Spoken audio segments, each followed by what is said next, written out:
and welcome another episode of Puja Talk. I'm your host Muskan Jain, and today we have an inspiring conversation lined up about the impact of decentralized renewable energy on rural communities in India. Joining us today are two remarkable guests who has been making waves in the field of DRE, Colonel Vijay and Sudeshna. Colonel Vijay is known for his work in setting up renewable energy-based mini grid, and Sudeshna ma'am has a wealth of experience in using DRE to its livelihood in Nagaland. It is a privilege to have you both on the show. Thank you for Thank you so much for introducing us. I have Sudeshna here with me. Yeah, hello everyone. So we've been working in this DRE space for about 14 years now. Started in early 2011. We have worked in various geographies from West Bengal to Jharkhand, a little bit in UP, Bihar, Myanmar, and now in Nagaland. So over the last 13, 14 years, we set up something like 310 microgrid systems across 5 districts and around 57 mini grids. And there's a lot in the pipeline. We've learned a lot over the years. And I'll hand over to Sudeshna and then we'll take on. Over to you, Sudeshna. Yeah, thanks, Vijay. So as Vijay said that we are working in this, this space for the last 15, 16 years in different regions of India, mainly Eastern India. We started off in Sundarbans, in the islands of Sundarbans, and then we moved to Jharkhand, in the tribal pockets of Jharkhand, and then scaled up the model in Northeast India, which is very, very energy starved in the state of Nagaland, in the eastern district of Mon, that we have our flagship project now. So we have gained a lot of insights and experience by not only working on renewable energy, but using the renewable energy, the solar mini grids platform, and work deeply with the rural communities, the tribal communities, to make a significant impact. So we'll tell you about our experiences and stories as this progresses. Thank you so much for introducing yourself. First, you both have extensive experience in the field of DRE. What initially motivated you to focus on DRE, and what drives your continued commitment to this field? So we came to DRE by default rather than by design. We were actually working on a project in the Sundarbans in order to reverse environmental degradation in the jungles, working on the islands which were in the buffer zone of the Sundarbans. One of the projects involved electric mobility in those islands, adjoining the islands of the Sundarban jungles, because of which we created solar-based charging stations for our EVs. These islands were rather large, almost 30-40 kilometers in length. They require at least 2 charging stations en route for the EVs to get charged in between. So these were early days for the EVs, like 2012. We were working with a company called Reva, a Bangalore-based EV company. And these charging stations later on became hubs around which the DRE-based mini grids developed. Over the period of time, they became very popular, and we had to extend these to almost 6 islands of the Sundarbans. And from there, the project moved to a place called Purulia, Ayodhya Hills in Purulia, where about 30 odd villages were electrified by this. And then from there on to Jharkhand, and then on to Myanmar. And finally, now the project is going on in Nagaland. So what we really literally developed these DRE solutions bottom up. We'll talk a little more about that going forward. What really keeps us going is the huge difference we are able to make to the quality of life, the personal incomes, the agricultural productivity, education, and health outcomes. And this is something we derive huge satisfaction from, and it keeps us going. Yeah, our vision and what keeps us going in this space, and really kind of encourages and motivates us, both Vijay and me and our team, the Hamara Grid team, is that there's a huge sense of gratification which is there when it's not only about renewable energy solutions, DRE solutions, solar grid solutions, but actually in terms of how it is energizing the entire community, the different energy needs of the rural community, but also in terms of how it is impacting and improving local incomes, creating employment opportunities, creating local employment, and how we are giving it back to the rural communities. So there's a huge sense of gratification which is there, and which makes us more humble as a team, and that builds that appetite to reach out to more and more rural communities and kind of serve them with these kind of DRE solutions. Definitely, and that is truly inspiring. Now moving forward, Colonel Vijay, let's talk about one of your key initiatives of Hamara Grid. Can you share the vision behind this project and how it aims to address energy needs of rural India and unserved communities? As we said, we actually started out as trying to reverse the degradation in the Sundarbans. So we learned a few lessons over there that really, shaped the vision for Hamara Grid later on. So now number one, we learned that any DRE-based solution must address rural income growth, because what was happening to the environment was not because they were unaware of what they were doing to it, but they were driven by poverty to do so. They had to cut mangroves because they didn't have firewood. I mean, they didn't have any other means of cooking. They fished in certain ways because they needed the money. And the various things that they did that killed marine biodiversity in that area was because of poverty. So any solution that we would work on would have to address rural income growth. The second lesson was that the solution must be based on community feedback, involvement, the community participation. The third was that any solution, any infrastructure that must be built in order to drive this has to be built by the community themselves to get a very deep sense of involvement and ownership from them. Also, a very strong intervention, a robust mechanism is required externally, and which is what Hamara Grid provides, in order to develop entrepreneurship and drive agri-processing machines, etc., that will result in income growth. So we've been, and finally we want to use technology, AI, etc., in order to make a big difference to what we're doing over there. So what it really took us to was that the objective finally was to support and trigger speedy economic development of rural communities through the platform of clean energy. Now, setting up the mini grids was the easy part. Sudeshna and her team then worked with the villagers to support entrepreneurship, convert diesel-based machines to electric, develop new micro businesses based on agri, non-agri, and also develop anchor loads, which really result in sustainability and also income growth. I'll let Sudeshna talk about this. Over to you, Sudeshna. Yeah. So productive use of energy was one of the cornerstones of our the solar electrification project. Whether we worked in Sundarbans, whether we worked in Purulia in West Bengal, Gumla in Jharkhand, or Nagaland, now at Mon district of Nagaland. So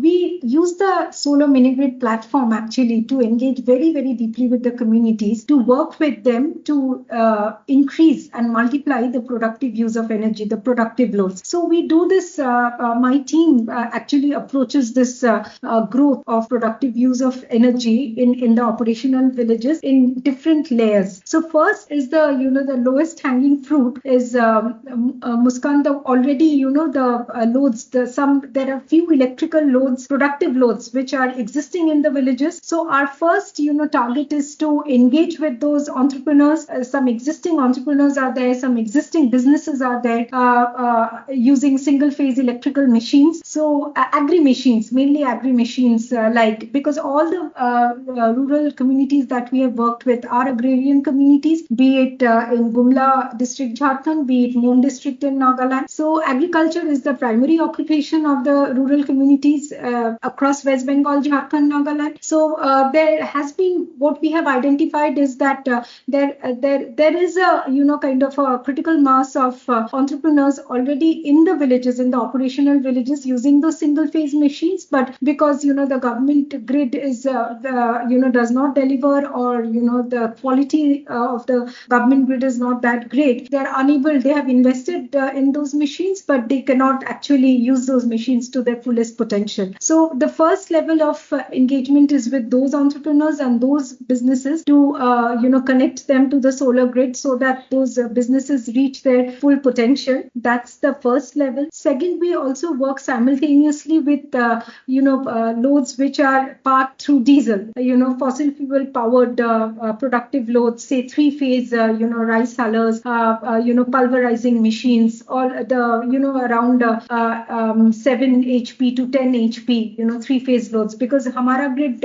solar grids are all 3-phase. So we help, we engage with those entrepreneurs to kind of convert those machines from diesel to electric, and then kind of connect it to our solar grid to power those machines. And the third level, or the third layer of engagement, is also kind of encourage new entrepreneurs to come forward in villages. But that all depends on they are very mindful of the fact that what is the quality of service that we deliver at the doorstep. So for Hamara grid, and I would like to kind of emphasize here, Muskan, a lot, is that the quality of service has to be impeccable. It's not only about that installing or commissioning a solar grid, but all these the perspectives of working with the community on growing the PUEs, on increasing local incomes, etc. It all depends on how impeccable and how good quality of service that you can deliver to to the rural customers. So this kind of service creates trust in the rural communities. So trust is a very, very important and a very critical community resource. If you really want to make impact, at the community level, and if you also want to, go to scale. So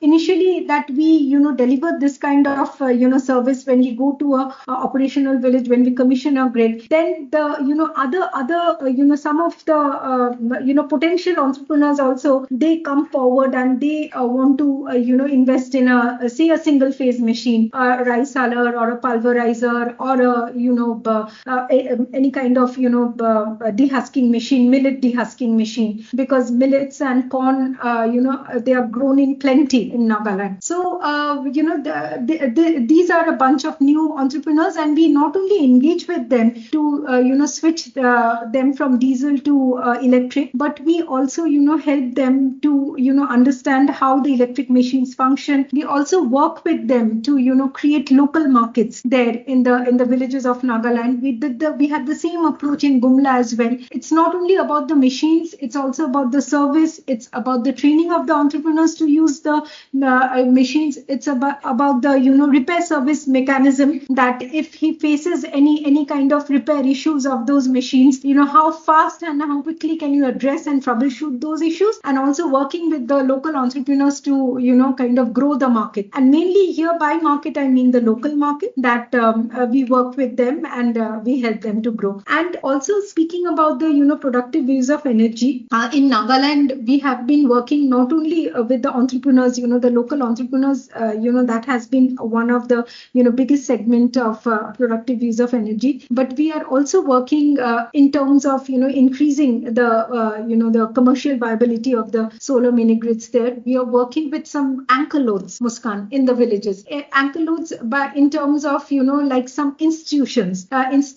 Church is a very big institution, very impactful institution in Nagaland. So we've been, working with the churches, and we've been working with, schools, primary health centers, and another very, very, game-changing actor that we've been working in Nagaland are the rural banks. So I want to tell you a little more about the rural banks. So these rural banks have been set up, following the mandate of Government of India to decentralize, the banking structure. But those banks have been set up all right in the remote villages, but they do not have power. They have small DG backup, but they cannot provide that kind of a desired service. So when they are connecting to our solar grid, 24/7 power that we are providing to the bank, not only that, the outreach of these banks, government and private, both, we are powering both the sectors in the Nagaland villages in Mon district. So we've seen that it's not only helping them, impacting them to increase the outreach of the banking services, and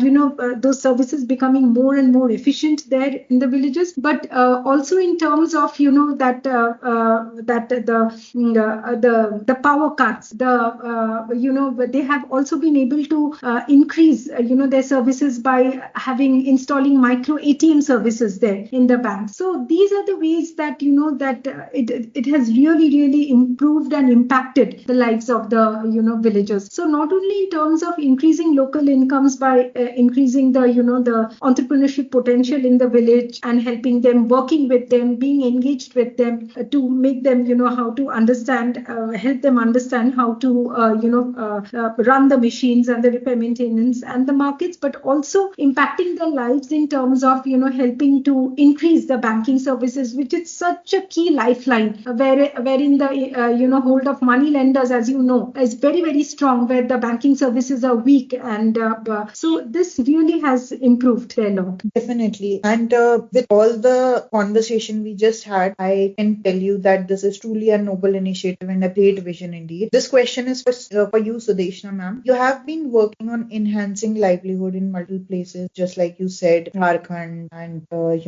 West Bengal and Nagaland, using DRE. Although you have just gave us the zest of the work, we would still have to hear about a specific story from your experience where this approach significantly improved the life local communities. If you could share one of those with us. Certainly, Muskan. I'll share two, very short, success stories that we have had in Nagaland, in Mon district of Nagaland. Nagaland. So apart from working with local entrepreneurs and converting businesses from fossil fuel to electric and working with institutions in the villages, we also have been successful in working very closely with the community actors to set up closed loop business value chains which are based on non-timber forest produce micro businesses that we have created. Two such examples I will kind of present to you. One is Eastern Nagaland is one of the highest producers of corn, maize, as we know. So though paddy is their staple diet, but they grow a lot of corn and maize in Eastern Nagaland, especially in Moon district where we are working and in the neighboring Eastern Nagaland districts. So what we have done, Muskan, is that we have started sourcing maize, corn directly from the local farmers there. So what initially they used to do, and the before and after picture I'm just sharing with you. Before our intervention, they used to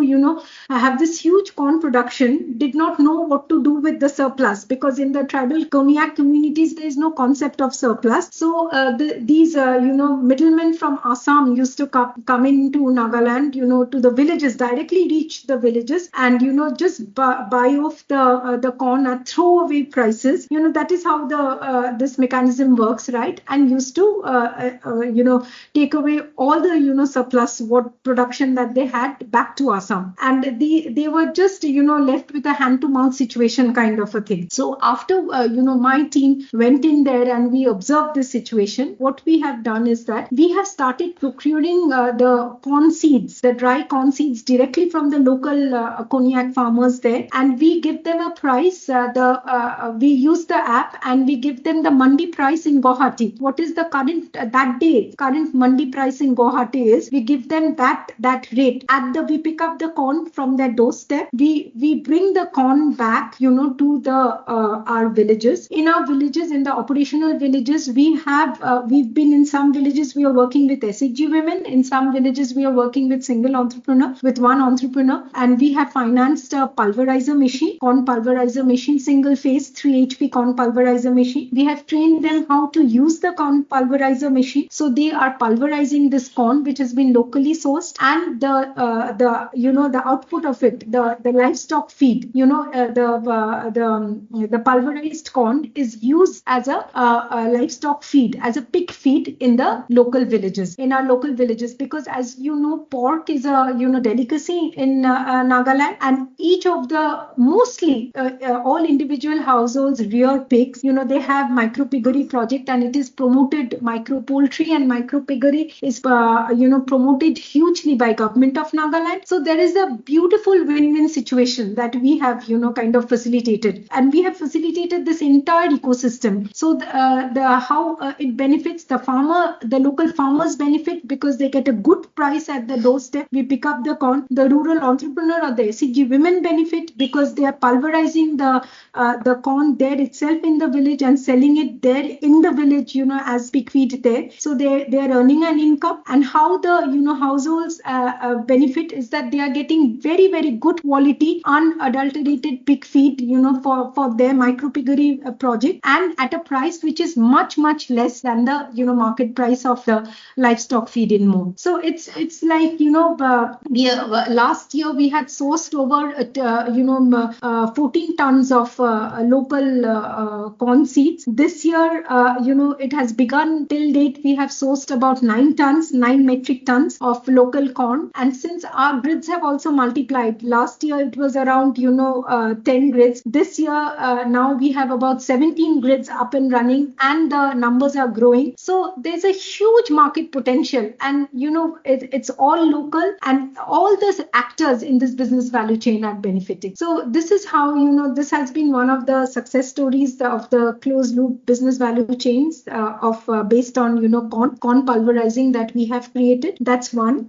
We have facilitated, I should say, in Nagaland. That's one. And Muskan, another, I would like also to touch upon another success story that we have, but that's also a work in progress, is the project on banana fiber and banana bark based handicraft items. So what we have done in 10 of our initial pilot villages is that we have sourced sourced this electric banana fiber and banana bark extraction machine from Dimapur, from the Department of Industry, Government of Nagaland.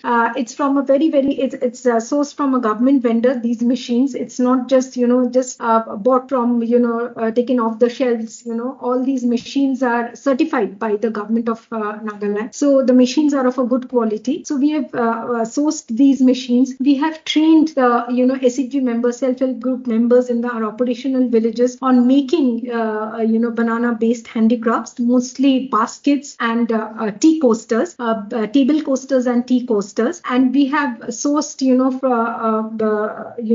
trainers from Dimapur and Kohima who have come down and trained our SHG women there. And we have also got huge support from Netfee in terms of training of our SHG women on these handicraft items. And we have developed a linkage with Dimapur and Kohima based entrepreneurs and retail shops who are into selling of these handicrafts items. And directly these are made by our SHG women and sent off to Kohima and Dimapur, and the income directly flows into their bank accounts. So this is something that this is also in work in progress, and this is how the SHG women are also benefiting in this the closed loop business value chain of banana handicrafts and banana fiber based and bark based handicrafts. Vijay, you want to add on something? Yeah, that's it. So just wanted to add that this is making a big difference to the incomes. Firstly, for every ton of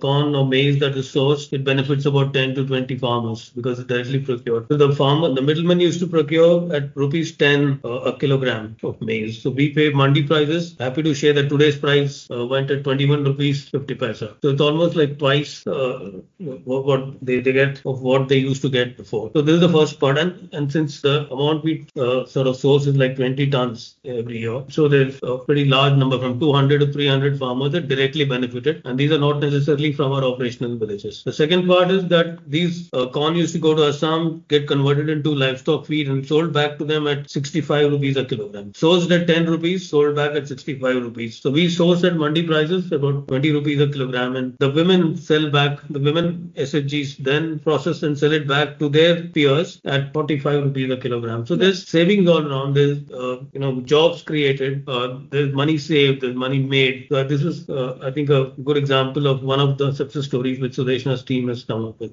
Definitely. And thank you so much for sharing these stories. Definitely, it's clear that your dedication to empower rural communities through DRE is making a significant difference. We hope our listeners are as inspired as I am by the incredible work you're doing. So that's it for today's episode of Urja Talk. And if you have enjoyed this conversation, be sure to subscribe to our podcast and stay tuned for more discussion on how renewable energy is transforming lives and communities. Thank you for listening. Until next time, keep shining with the power of renewable energy. Thank you.